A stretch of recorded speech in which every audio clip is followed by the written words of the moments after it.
今週ワンピやばい。泣ける。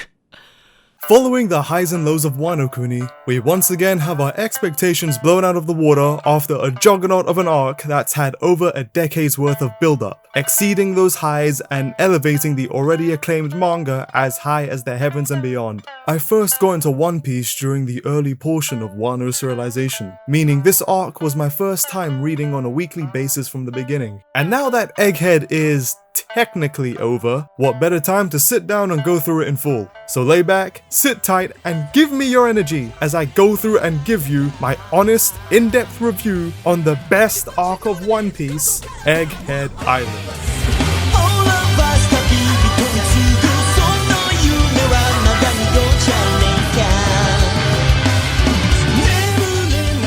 Before we begin, let's start off with the fact that this is the first arc of the final saga. For years now, it's been memed to death how One Piece, a series with now over 1100 chapters, would be far from ending or never even end. How the infamous 5 years before ending would be laughed at or mocked by us all whenever Oda himself would come out and state this. For a man who gradually likes to add every detail as he possibly can to his story, preventing it from ever reaching its destined conclusion.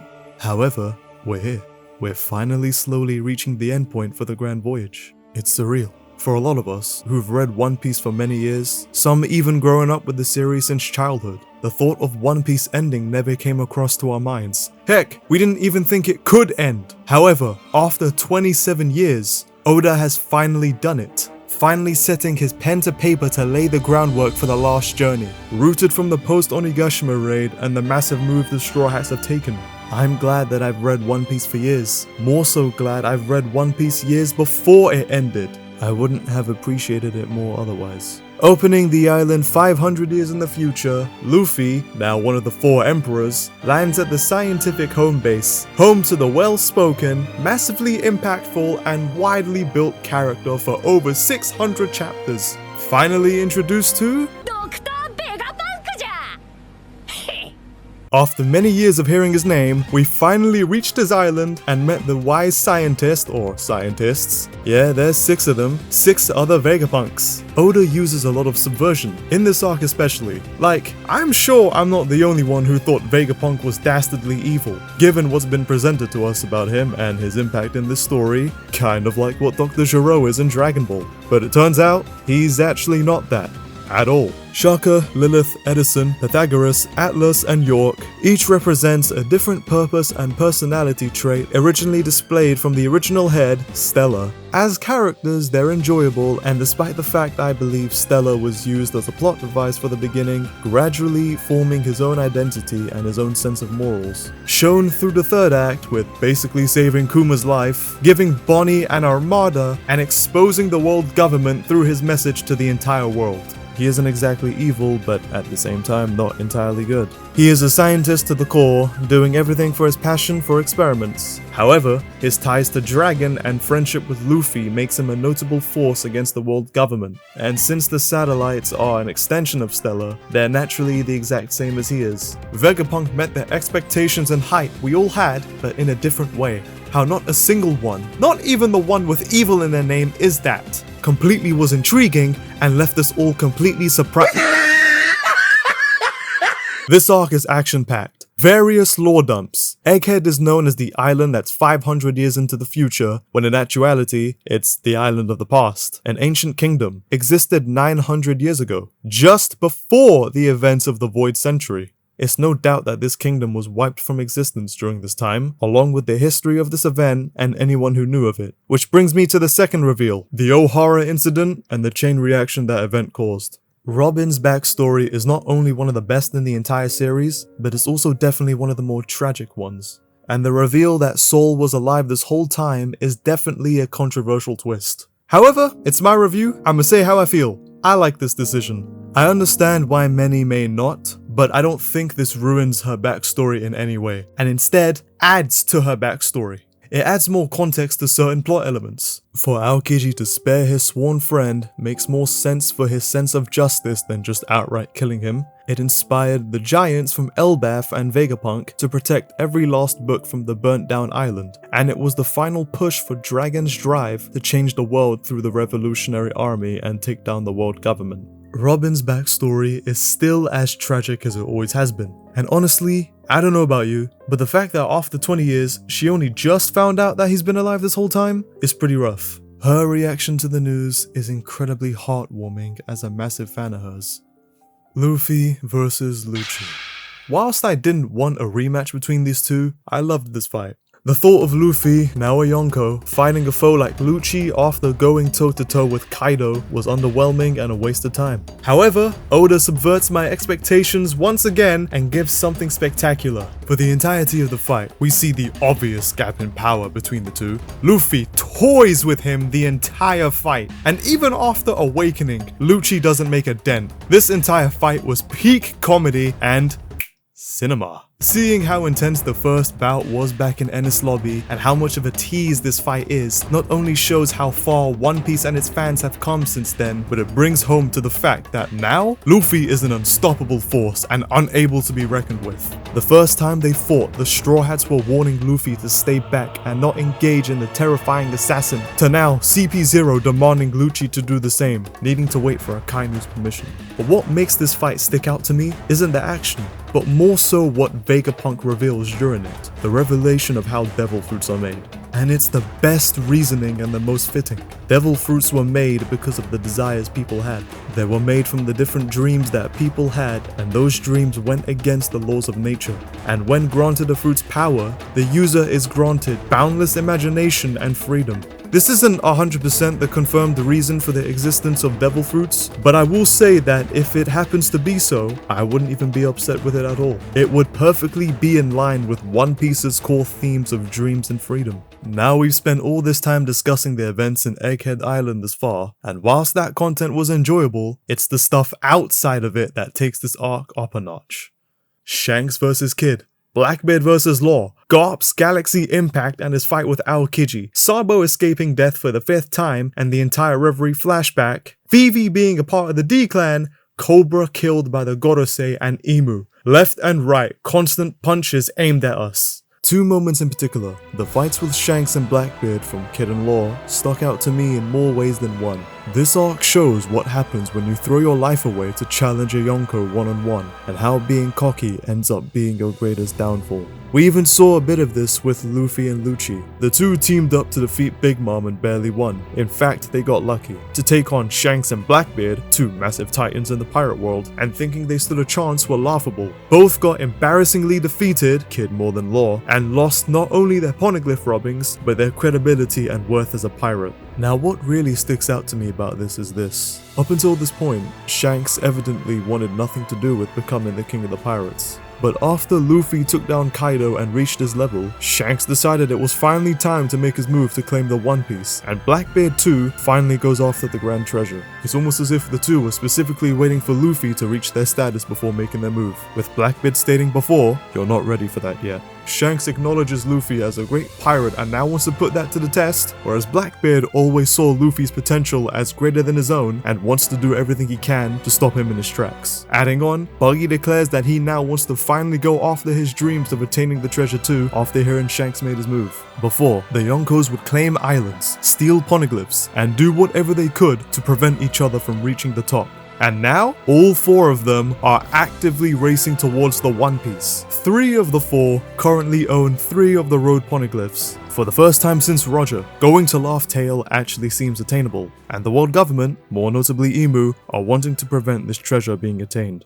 Reverie. There is a lot that takes place in this flashback. The revolutionaries' goal to free the slaves and Kuma was successful for the most part, and Sabo fending off 2 of the 3 admirals was fucking boss. But what I really want to talk about is the confrontation with Cobra and the elders. Oda provided more context as to why the Nefertari family refused to align with the government 800 years ago, as the Queen Lily refused to become a celestial dragon, thus causing her name to be wiped entirely from history's name, all because her actions caused the poneglyphs to exist, which possessed a grave threat to the higher-ups. Her full name reads Queen Nefertari D. Lily. The Nefertari family shares the same name, including Cobra and Vivi. This skyrockets Vivi's relevance exponentially and gives her character entirely new purpose for existing in the story, which is one of Oda's best qualities as a story writer, continuously giving his characters new, fresh perspectives and purposes. And as someone who is a massive fan of Vivi and always loved her character, this is perfect for me.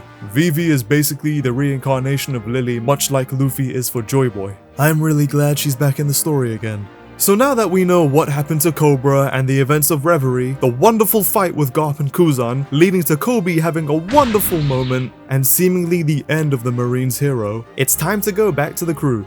The Egghead Incident. This last third of the arc has some of the best memorable moments, and it's where the arc really ramps up for the climax. However, it also has some of the worst pacing. The whole island is surrounded thanks to a buster call. Luffy and Kizaru cross paths after 2 years, and without any thought, Luffy charges at him with full force, stating, "We're 100 times stronger now than we were 2 years ago," thus leading to their fight, which was really fun and entertaining. And the most surprising thing of all, the reveal and presence of Saint J. Garcia Saturn. The Gorosei as a whole, as a matter of fact, their powers are unearthly and their designs are terrifying. Never in a million years would I have imagined Oda to go this route with them. The magical ritual circle used by Saturn to appear to the island and activate his transformation. The summonings used for the remaining members also revealing their transformations. Nobody is able to even move from their presence, and any damage inflicted to them means absolutely nothing. It's clear they're not human. Whilst this is completely out of left field for Oda to come up with, this direction makes a lot of sense. From the way they refer to human life, calling them insects speaks volumes for how the celestial dragons are able to get away with the amount of shit they do. If these guys are essentially satanic beasts with immortality and this much power, I can only imagine what the fuck Emu is supposed to be. And I must say, these 5 are some of the most heinous, disgusting, hateful characters that I have seen in any form of manga, specifically and more notably, J. Garcia Saturn. Kuma's backstory. This is by far for me the most tragic backstory in this entire series. A couple months ago, I had planned to make an analysis series for the character of Bartholomew Kuma before ultimately scrapping that idea. Therefore, everything I wanted to say then, I'll just use this section for. So we haven't talked about a particular character in this review yet who is a vital part for the arc, and I wanted to say for this section, the second to last worst generation member, Jewelry Bonnie. Her reasoning to come to Egghead was vengeance on Vegapunk for her father becoming a mindless robot, with his sense of self basically being dead. Once she finds and examines his memories, she finally understands. Bartholomew Kuma's entire life was a tragedy. Due to his heritage and blood of a buccaneer, he is born into slavery, lost both of his parents due to the harsh, cruel circumstances from the celestial dragons, spent the next few years completely alone and brought to be used for a slave hunt game. Oda purposefully not showing God value to us. Sorry, just wanted to get that out there. And what kept him through all of this was hope. Hope that one day Nika would come to save him. And just when he got away for a couple of years, taking refuge in Sorbet Kingdom, his pain doesn't end there. Through his escape, he met Ivankov and a new girl named Guinea, who chose to stay with him in Sorbet and helped Kuma to stay in their kingdom, both developing feelings for each other as fear of reliving the past overtakes Kuma, choosing to not be with her thinking it would benefit her. And as the two join the revolutionary army, it isn't long until Guinea gets kidnapped and is forcibly married and pregnant with a child. Soon after, dying due to a disease she caught from the one who caused it to her, Kuma never hearing her last words. I don't know what's more messed up about this situation. The fact that we know who caused this to happen, or the fact that Dragon was made aware of this and actively chose to do nothing about this other than say nothing and look east. I'm not ashamed to admit that there have been several times in One Piece where I've cried. And this very flashback brought those tears back, man. Sad thing is, the sadness isn't even over as Bonnie gets the same disease. And the only way Kuma can save her is by 3 conditions bestowed to him by Saturn. He must join the 7 warlords. He must make changes to his body to become a human weapon. And the twisted one, he must give up his free will and sense of individuality. Vegapunk refuses, but as Kuma's desperate for his daughter's health, he's willing to do whatever's asked. As you slowly start to see Kuma's facial expressions, his eyes start to slowly vanish, emphasizing how robotic he is slowly becoming, how he is slowly losing himself. Kizaru overhears this entire discussion, and honestly, he became one of my favorite characters this arc. He is faced with such an impossible task given to him of murdering Vegapunk, a man who he is close with. Adding on having to fight his own nephew, Bonnie, and even Kuma to follow the orders given to him, because if he doesn't, he will bring shame to the Navy as his position as an admiral and potentially face worse sentences. Naturally, when reading, I wanted Kizaru to switch sides, but he knows it would be foolish to go against Saturn's orders. He is literally put in a difficult position, unable to be free to make his own decisions, killing him on the inside. Exactly like how Garp was in Marineford with Ace. As the flashback ends, Bonnie is on the floor, weeping, witnessing what her father went through and all the sacrifices he's ever made for her. Basically dying for her, finding out Saturn was the cause for everything. All of it was caused by him. Which is why that moment where Kuma comes in to save Bonnie and punches the ever-loving shit out of Saturn is extremely cathartic. The most satisfying punch in the entire series. And Luffy go in gear 5th in front of Bonnie, witnessing the man who she and her father were looking for. Her hero, her idol, was right in front of her all this time. Sun God Nika is real, and she got to witness that. It's such a powerful moment. Kuma was running his whole life, was a slave his entire life. He never knew freedom. But despite everything, he expressed every situation with kindness. He did whatever was asked of him for the benefit of others. To me, Kuma represents the Luffy who never had freedom. And though Kuma himself may have never been free, he risked everything to save and protect his daughter Bonnie and even Luffy. He saw and believed that Luffy will one day change the seas and bet his life on the two of them. Kuma may have wanted his whole life to be saved by Nika, but in fact, he saved Nika. Now, as Saturn is faced against Luffy and Bonnie, the two warriors of liberation stand in front of the oppressor, laughing in his face as Bonnie activates a future where she goes gear 5th after already dealing with Mars. It's a fitting payoff and outcome for the climax. The proverbial noose around his neck, with his actions of force-feeding a devil fruit to Bonnie as a newborn, inadvertently caused a second Nika to exist through distorted future, as an array of punches come his way, pummeling him, each strike as damaging and deserving as the last, sending him flying. Echoed.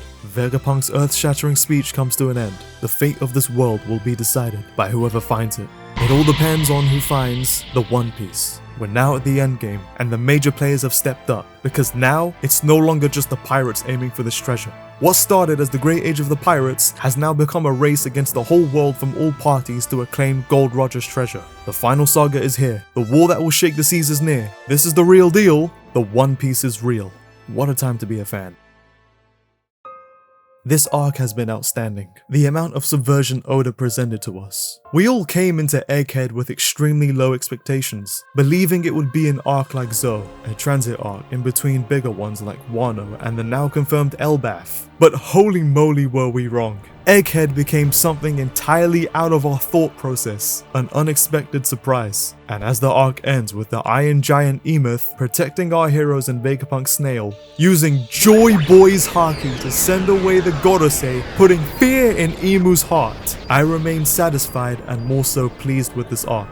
Whilst there are things I may have disliked about this arc, such as the whole trader reveal, the Seraphims got old after a while, and the Gorosei in York trying to find the snail admitting Stella's message was too long for my liking. For the majority, I had an absolute blast reading this weekly, top to bottom. And as we head to the land of the giants, the home of the brave warriors, Elbaf, we enter with a whole fleet of giants and a new potential Straw Hat in Lilith. I'm curious to see what happens next. What is Emu's next move? Who will find the last road poneglyph first and where is it? What will happen to Alabasta now that Cobra is dead and Vivi is in hiding? Will Dragon finally stop looking east? Will Shanks and Luffy finally have their reunion?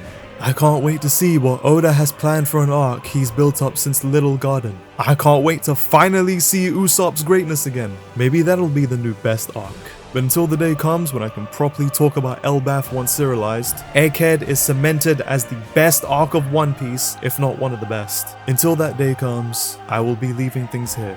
If you enjoyed the video, please give it a like and subscribe. That'll really help this channel out a lot. Thank you so much for watching, and I will see you on the next one.